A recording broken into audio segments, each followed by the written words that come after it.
Palantir and Nvidia CEOs just revealed their true AI agenda, and it'll shock you. Today we're talking about Jensen Huang from Nvidia and Alex Karp from Palantir, who joined CNBC's Power Lunch to announce a major partnership. Their message? This is how you bring manufacturing back to America, and that businesses will move 2x faster, cheaper, smarter, better. I'm about to play the clip from the interview, then I'll walk you through my reaction and a detailed breakdown of what they actually meant, and why it matters to investors. After that, I'll give you my top pick for the best AI stock to buy right now and explain why it could be the biggest opportunity this year. If you only watch one finance video today, make this the one. Watch all the way to the end. If you like what you see, smash the like button. Let's get this to 1,000 likes. Share the video, drop your thoughts in the comments, and subscribe so you don't miss the next big investing update. Alright, let's hear what the Palantir and Nvidia CEOs had to say. We're talking about AI and an important collaboration between Palantir and Nvidia, the fact that they're joining forces not to just analyze data, but actually to provide business decisions. And Alex, I'm actually going to start with you, the CEO of Palantir, just to explain, does that mean no human intervention? Can you just explain how this would work and use Lowe's as an example? Well, first of all, I'm delighted to be on the stage with what many people I believe to be one of the great entrepreneurs of my lifetime and a patriot, and it means a lot to me to be here. So we have a product called Ontology. You could think of it as essentially a digital representative of your enterprise, including security model, which essentially takes the disabilities out of large language models and allows you to move decision making to the front line with people, without people, depending on how you're doing it. In the context of Lowe's and other enterprises, it allows you to essentially automate decision making, like how would your supply chain work, how would it work if it changed, how do you get the cheapest good to the right place given that there may be disruption. But in general, what's very, very special, I believe, about our partnership is we're going to be able to move 2x, and I think in the future even faster. So you get a much, much faster, and actually because you can control it in a more granular way, much faster, much cheaper. And then the macro thing that I'm actually most excited about, which for our country is, because of that you can do manufacturing in America, you can make the workers stronger and better, and you have more competition because you can use open weight models, open source models. You can use any hyperscaler. You can decide not to use a hyperscaler. This is much, much better for America, much better for workers, much better for industry. It's cheaper, it's faster, and obviously they have one of the world's top tech teams, and we work very well with them. So Jensen, just in regards to that collaboration, then who would actually be procuring the hardware? Is this like a company like Lowe's? Do they have to put the upfront cost, with their existing GPUs and then working with Palantir? Is that how it works? Or first of all, it's amazing to think that the Palantir Ontology platform has achieved all of this, and they're the fastest enterprise growing platform in the world. In a lot of ways, it gives enterprises what we all want, which is intelligence and the ability to make good decisions fast. And now we're going to supercharge it with NVIDIA's accelerated computing for the first time. And so NVIDIA's CUDA accelerated computing is going to get integrated. We're going to be able to put NVIDIA's AI libraries on top of that and open source model that we're working on together into the Ontology platform. And you'll run it in the cloud, any cloud, or you run it on-prem or even a private cloud. And so, as you know, NVIDIA runs everywhere. And so you could buy a server from HP or Dell. You could be in another country and you want to set up your own private cloud. We got no trouble with that. And so it doesn't matter. We run everywhere, and Palantir runs everywhere. But you're talking about the future then. So this isn't something that would be accretive to revenues just in the near term. You're still working it out. And I know Lowe's is an example, but are there other customers? Well, at Palantir, we just do what's best for our customers. We work downstream for value creation. So we believe, we know when it's faster, better, more accurate, and more flexible, and creates a better future for them because they can choose how they want to run their applications. We'll do very well. And at Palantir, we're doing very well in revenue and profit, and that's not actually our primary motivation now. And the reason we've done so well on profit and on growth is because you just have to create value. This creates more value for the end user. But you just said before, too, that the human may not even be involved with some of these decisions. And I guess that is a major concern in this day and age, that AI efficiencies could take away from or displace the job force. So couldn't something like this collaboration do that? It's interesting. When you say humans don't have to be in the loop, that doesn't inherently mean there aren't cases where humans need to be in the loop. For example, 40 years ago, we had 40x more manufacturing jobs than we have now. So it's like you can make more manufacturing jobs, which are humans, working class humans. You can build things you couldn't build in the past. And those humans become more and more valuable than they were in the past. In the defense context, you have situations where humans have to be in the loop, offense, situations where humans shouldn't be in the loop, like defense. Our collaboration makes all those use cases better for workers, for manufacturing, for defense, for offense, and in general, because it allows people to use any kind of model, any kind of compute structure. It makes America stronger and better. Whenever a business is more productive, whenever they can move faster, their business grows, they hire more people. And so I think this idea that AI is going to take jobs is going to change everyone's job, that's for sure. But I think it's going to make companies more productive. We're more productive today because of AI, we're hiring more people. Early in the interview, 𝗗𝗓𝗏 from Palantir talks about a product called Ontology. He calls it a digital representative of your enterprise that includes the security model. In plain terms, it's a semantic layer that links business context, workflows, and decision zones to the data and models underneath. He says this lets you move decision-making to the front line with people, or in some cases without people depending on how you set it up. The goal is to embed intelligence so deeply into everyday operations that choices can be automated or at least assisted. 𝗗𝗜𝗏𝗧 Huang from Nvidia jumps in and describes Nvidia's role, the hardware, the model stack, CUDA accelerated computing, and AI libraries that will be integrated into Palantir's platform. So Palantir brings the business context and workflow platform, and Nvidia brings the computing muscle and model infrastructure. Together they want to not just analyze data, but actually act on it. Why this matters? Businesses have had analytics and dashboards for years, but they haven't always had operational decision-making systems that act in real time on live workflows. That's what these companies are proposing. They're saying, we're not just analyzing, we're doing. And this partnership is meant to make those actions fast, cheap, and flexible. 𝗗𝗏𝗏 uses Lowe's as an example. Supply chain decisions, getting the right inventory to the right place, handling disruptions. The big takeaways. Frontline decision-making means the system can propose or enact new routes or supply plans when something breaks. They stress granular control and speed. Much faster and much cheaper because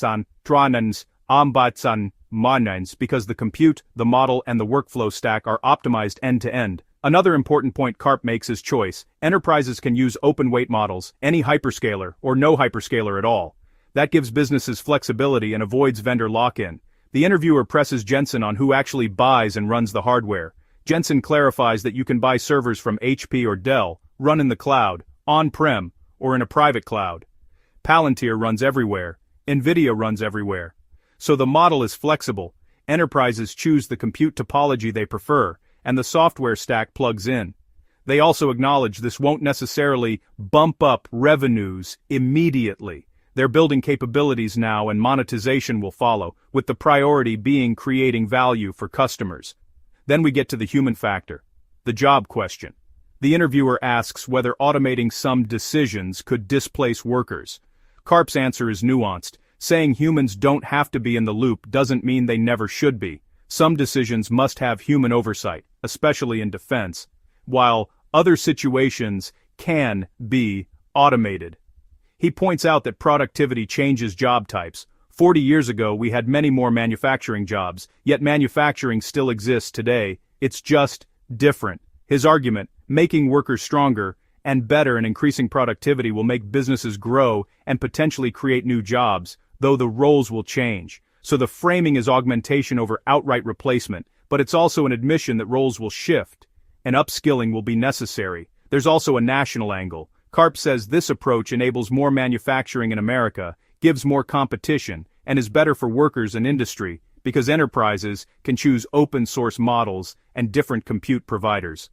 That ties this partnership to a broader narrative about industrial competitiveness and supply chain resilience. Now, what's realistic and what are the caveats? Realistic outcomes. Enterprises will increasingly embed AI into operations, demand for hybrid infrastructure will rise, open model interoperability will matter, and automation will be framed as augmentation. Caveats include uncertain near-term revenue impact, implementation complexity inside big organizations, governance and oversight questions about which decisions should be automated, and the risk that worker outcomes are promised but not guaranteed. So, why should you care? If you're in tech or enterprise, this is a blueprint of next-gen enterprise AI. It's not just the model, it's the full stack. Workflow, context, and compute all integrated. If you're an investor, this is strategic positioning. Palantir plus Nvidia together create a new category of operational AI infrastructure. If you're a worker, it signals that job roles will change and upskilling will become more important. And if you follow industrial policy, this signals how these private partnerships are being positioned as elements of national strength. My take, the emphasis on compute flexibility, cloud agnostic, on-prem, or private, is smart. Too many enterprise offerings lock you into one cloud. This explicitly says you can pick, which is a big differentiator. But when Karp says, without people depending on how you're doing it, that phrasing is slippery. It suggests some decisions could be fully automated and we need clarity on what that means and how oversight will be enforced. If they deliver a unified stack, ontology, plus GPU, plus models, plus agent layers, and make it deployable at scale, they create a serious competitive moat. The claim that this is better for America and better for workers is part of a larger narrative, but it needs proof, real case studies showing worker outcomes, not just promises. What I'll be watching next, customer case studies showing operational impact, whether Palantir's revenue starts to reflect this collaboration over time, whether compute flexibility becomes a major selling point for companies avoiding cloud lock-in, and whether competitors rush to create similar integrated stacks. Keep an eye on how fast early adopters like Lowe's move from pilot to production and what metrics they share. Cost savings, reduced decision latency, improved throughput. To wrap up, this interview is about more than AI buzzwords. It's about taking the entire stack, data context, workflow platform, compute, and models, and building real-time decision systems inside enterprises. The promise is big: faster, cheaper, more flexible, and contextually aware decision-making. The risks are real: execution, governance, workforce transitions, and proving real value. If you found this breakdown useful, drop a comment and tell me what part of the partnership you think will matter most: hardware flexibility, open models, or workforce impact. This video is brought to you by Value Stocks Investing Master course. If you're looking to grow your wealth by investing in solid, undervalued stocks, but not sure where to start, I created the Value Stocks Investing Master course to teach you how to identify great companies, make smart investment decisions, and build a portfolio that lasts. Click the link in the description and pinned comments to get the course today and take control of your financial future. Now let's dive into the best AI stock to buy now and the incredible reason to buy the stock.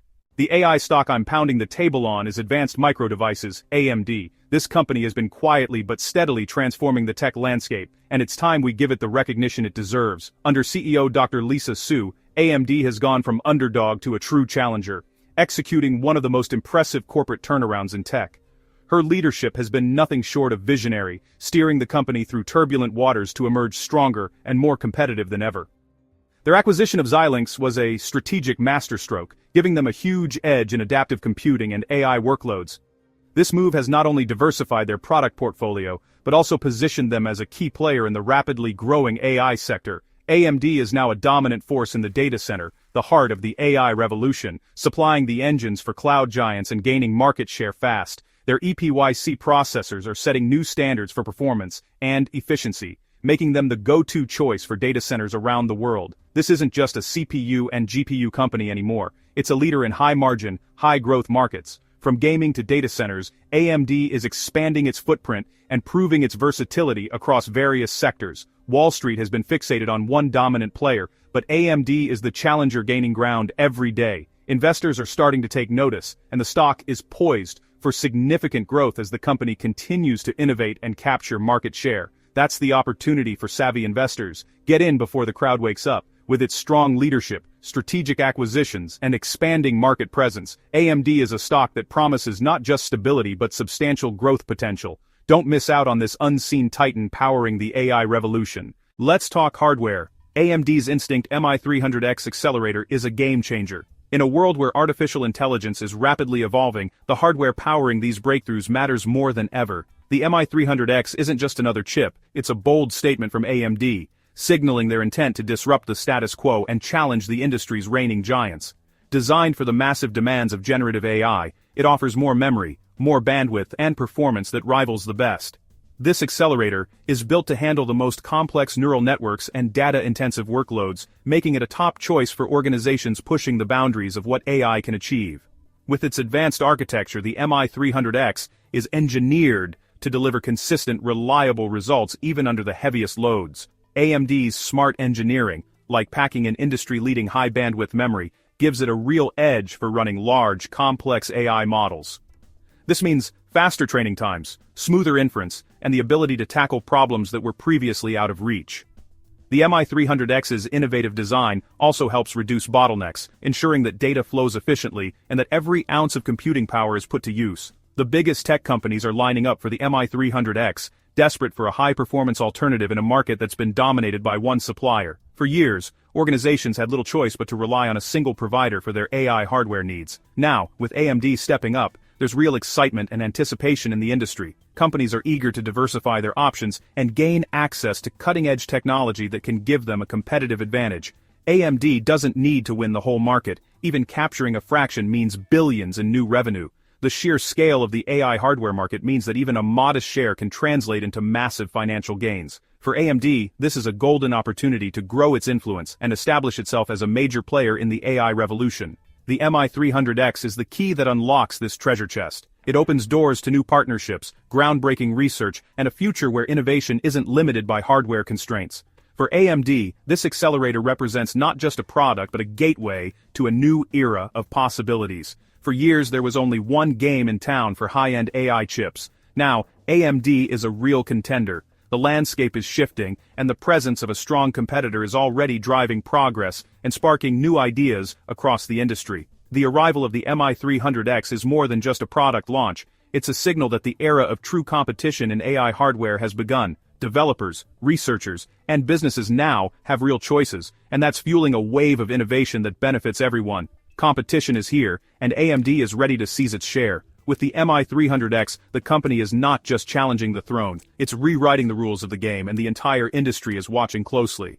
The AI accelerator market is exploding, expected to surge past $400 billion in the coming years. AMD's MI300X demand has outpaced even their own projections, with the world's biggest companies lining up to buy. Every industry is scrambling to integrate AI, and they all need powerful hardware, servers packed with accelerators. AMD is building a comprehensive AI hardware portfolio, offering not just chips but a full platform for data centers. This strategy creates long-term customer relationships and a sticky ecosystem. AMD's market capitalization sits at $418.71 billion, with trailing earnings per share around $1.66 and a trailing price-to-earnings ratio near 155.43, forward PE roughly 28.57. The immediate catalyst is a multi-year chip supply agreement with OpenAI, a deal that Reuters and major outlets say could unlock tens of billions in revenue, and even gives OpenAI warrants to buy up to 10% of AMD under certain milestones, a strategic win that materially changes AMD's addressable market in AI accelerators. AMD is positioned to capture huge AI data center demand while still trading at a premium that prices in substantial growth. So the upside is meaningful if AMD converts these partnerships into revenue and margin gains.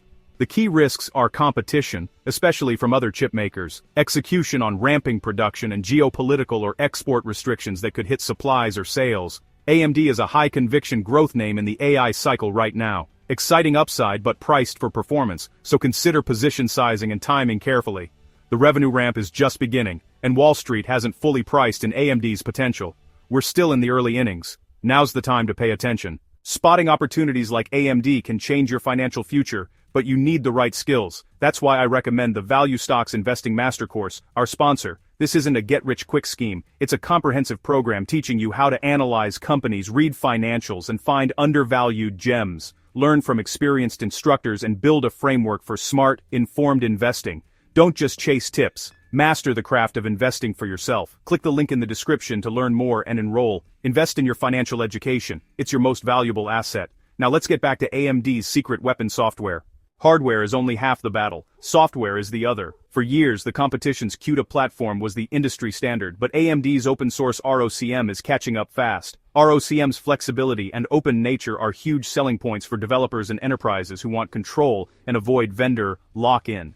Major AI frameworks like PyTorch and TensorFlow now support ROCm, making it easy for developers to switch to AMD hardware. The open source community is making ROCm better every day, steadily eroding the competition's software advantage. As ROCm adoption grows, so does AMD's hardware sales, a virtuous cycle. Building a software ecosystem is a marathon, but AMD is gaining ground quickly. ROCm is the crucial second stage, propelling AMD's AI business skyward. Let's put it all together. AMD, under the visionary leadership of Dr. Lisa Su, has demonstrated flawless execution time and time again. The company's relentless focus on innovation has resulted in a monster product, the MI300X, which is already making waves in the AI hardware space. But it's not just about hardware.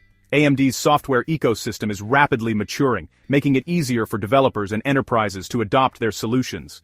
This combination of cutting-edge products and a robust software platform is setting AMD apart from the competition. The AI accelerator market is absolutely massive, with demand skyrocketing as more industries integrate artificial intelligence into their operations. AMD is perfectly positioned to capture a significant share of this booming market, thanks to its competitive pricing, performance, and strong partnerships with major cloud providers and enterprise customers. The old narrative that there's only room for one winner in the AI chip race is simply outdated. The reality is, the market is expanding so rapidly that there's plenty of space for multiple giants to thrive. Just as we've seen in other tech sectors, competition drives innovation and growth, benefiting both companies and consumers. AMD doesn't need to completely dominate the market to be a huge success. It just needs to compete effectively and carve out its share. And right now, it's doing exactly that, delivering on its promises, winning new customers, and steadily gaining ground against its rivals. For long-term investors, the risk-reward profile for AMD is incredibly attractive at this moment. The company's growth potential, combined with its strong balance sheet and expanding product lineup, makes it a compelling choice for anyone looking to capitalize on the AI revolution. Don't let outdated narratives or short-term market noise fool you. Take a close look at AMD's products, its world-class leadership, and the sheer size of the markets it's targeting. The fundamentals are strong, and the future looks even brighter.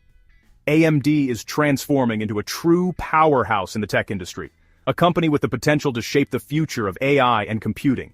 If you're searching for a stock with explosive growth potential and solid fundamentals, AMD absolutely deserves your attention. If you found this analysis helpful, smash that like button, share your thoughts in the comments, and don't forget to subscribe for more winning investment ideas and in-depth tech insights. Thanks for watching. I'll see you in the next one.